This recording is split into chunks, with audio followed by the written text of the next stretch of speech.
But here I am, I'm going to have my 30th operation. First 29, piece of cake.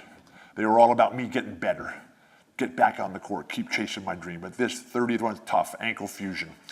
Take a big electric saw, cut all the ends of the bones off in your foot and ankle. Take this big, massive bleeding ball of bone, push it all together, put 2 big plates on either side, and go around and bolt it together with a power drill. I'm saying, oh my God, my life is over. I'm never going to be able to do anything. I'm never going to play again. Because basketball was perfect. Basketball is the perfect game. Unlike football, which is basically a halfway house between the army and prison.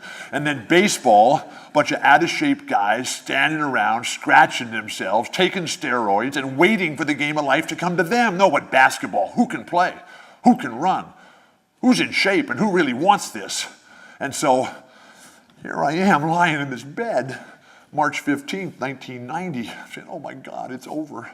The game has been it's been my religion. The gym has been my church. And now I can't play at all anymore.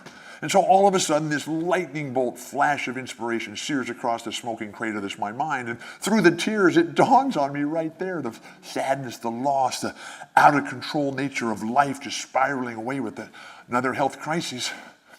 And it dawns on me that, hey, I'm 6'11", I got red hair, big nose, freckles, goofy, nerdy-looking face. I can't talk with this lifelong speech impediment, and I'm a deadhead, having been to now more than 859 Grateful Dead concerts.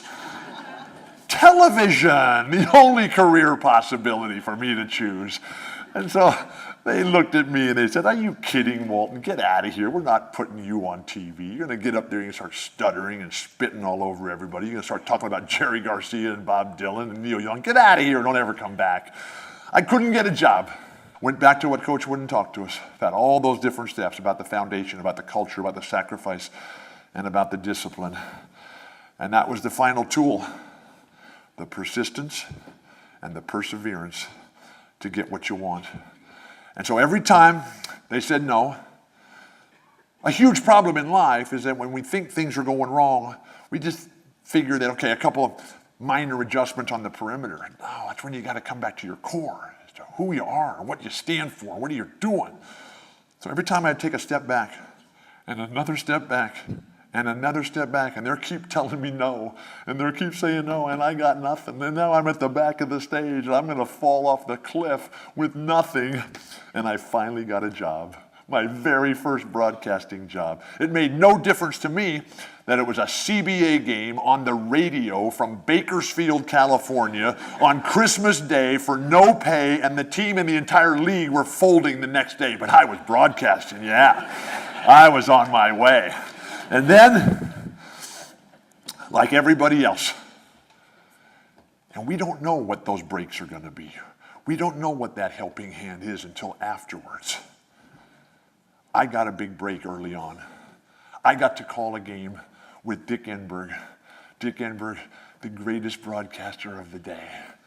Perfect, flawless, the most like John Wooden of any human being I've ever come across in my life. Dick Enberg could come in here totally unprepared, know nothing about John Preston estate planning, know nothing about anything. He could come in here and talk for 7 or 8 months on end and never make a mistake. Just absolutely flawless.